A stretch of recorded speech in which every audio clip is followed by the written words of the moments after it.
Hello and welcome to the Lockhart Radio Podcast. I am your host, Felicia Lockhart. The security risk persists for ships in the Strait of Hormuz, with GPS jamming incidents stifling transits through the key waterway, despite a tentative ceasefire between Israel and Iran.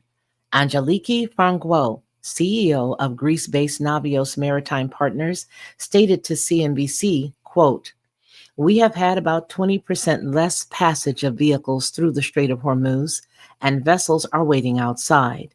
You're hearing from a lot of liner ocean shipping companies that they are transiting only during the daytime because of the jamming of GPS signals of vessels. They don't want to pass through the night because they find it dangerous. So it's a very fluid situation," Frango continued. According to an estimate from the Maritime Information Corporation and Awareness Center, an average of 970 ships per day experienced GPS interference in the week preceding 20 June, reported CNBC. The outlet also cited data from the shipping intelligence firm Kipler, which showed a decline in overall vessel traffic through the Strait of Hormuz between 13 June and 22 June. This analysis was based on Maritime Mobile Service Identity, or MMSI, the data for all ships and tankers in the area. Each MMSI is a unique 9-digit number used to identify, track, and communicate with vessels. On 13 June, the number of unique MMSI signals recorded for all vessels was 16,127, which dropped to 7,947 by 22 June.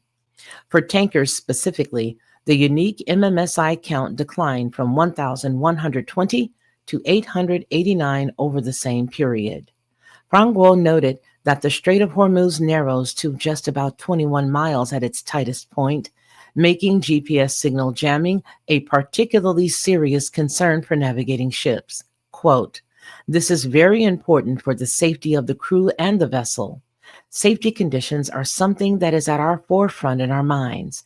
This is why we're constantly monitoring all of this," she added.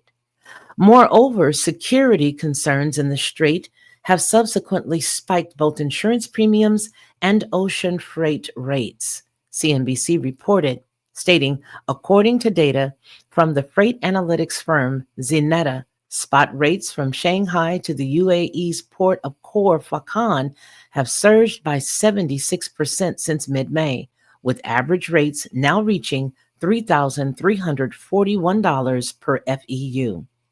While Khor Fakkan lies outside the strait on the Indian Ocean coast of the UAE, each strategic location makes it a key transshipment hub for trade routes serving the Arabian Gulf, Indian subcontinent, Gulf of Oman, and East Africa. Unlike ships that can reroute around the Red Sea to avoid the Houthi attacks, a disruption that began in mid-December of 2023, vessels bound for ports beyond the Strait of Hormuz have no viable alternative, highlighting higher stakes in play for the future of regional and global shipping. Quote, "The reality is that yesterday, 23 June, we saw that rates doubled on passage. This can change quickly, but what we have seen is that when they go up, it's more difficult to bring them down," close quote. Earlier this week, the U.S. government urged China to use its influence to prevent Iran from closing the strait, which is responsible for roughly 20% of the world's oil and gas trade. For Headlines with a Voice, this has been the Lockhart News Brief. Lockhart Radio.